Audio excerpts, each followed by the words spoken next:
નમસ્કાર મિત્રો, વિડીયોમાં તમારું સ્વાગત છે। જી હા મિત્રો, અત્યારે હાલના મોટા અને મહત્વના સમાચાર સામે આવી રહ્યા છે। તો મિત્રો, સમાચાર ઉપર નજર કરીએ તો સુરતનો હચમચાવી દેતો આપઘાતનો કિસ્સો। સુરતના રામપુરામાં 23 વર્ષના રત્ન કલાકારે મોતની છલાંગ લગાવી જિંદગી ટૂંકાવી છે। પિતાનો ઠપકો આપતા પુત્રએ ચોથા માળેથી પડતું મૂક્યું અને મોતને વાલું કર્યું છે। ત્યારે આપઘાતના હચમચાવતા સીસીટીવી સામે આવ્યા છે। સુરતના અમદાપાર્ક બિલ્ડિંગમાં બન્યો આપઘાતજનક બનાવ બન્યો છે। 23 વર્ષીય રત્ન કલાકાર દાનિશ ચોથા માળેથી મોતની છલાંગ લગાવી છે। તો એકના એક દીકરાને મોતથી પરિવારમાં શોકનું મોજું ફરી વળ્યું છે। પરિવારે એકનો એક દીકરો ગુમાવ્યો છે।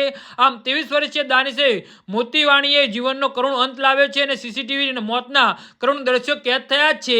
તો સુરતના રામપુરા રામવાડી પાસે હમદક પાર્ક બિલ્ડિંગમાં મોહમ્મદ મુનાફી મોતીપાણીનો પરિવાર રહે છે। દાનિશ મોતીપાણી હીરાની ઓફિસમાં નોકરી કરતો હતો, પરંતુ તે કામ વગર હંમેશા ફરતો રહેતો હતો, જેનાથી પિતા મુનાફ મોણીપાએ તેને ઠપકો આપ્યો હતો અને દીકરો કામ વગર ફર્યા કરતા હોવાથી પિતાએ તેને ઠપકો આપ્યો હતો, જેનાથી પિતાની શિખામણ તેને મન પર લાગી આવી હતી અને આવેશમાં આવેલા પુત્ર દાનિશે શનિવારે રાત્રે બિલ્ડિંગ પરથી કૂદી પડ્યો હતો।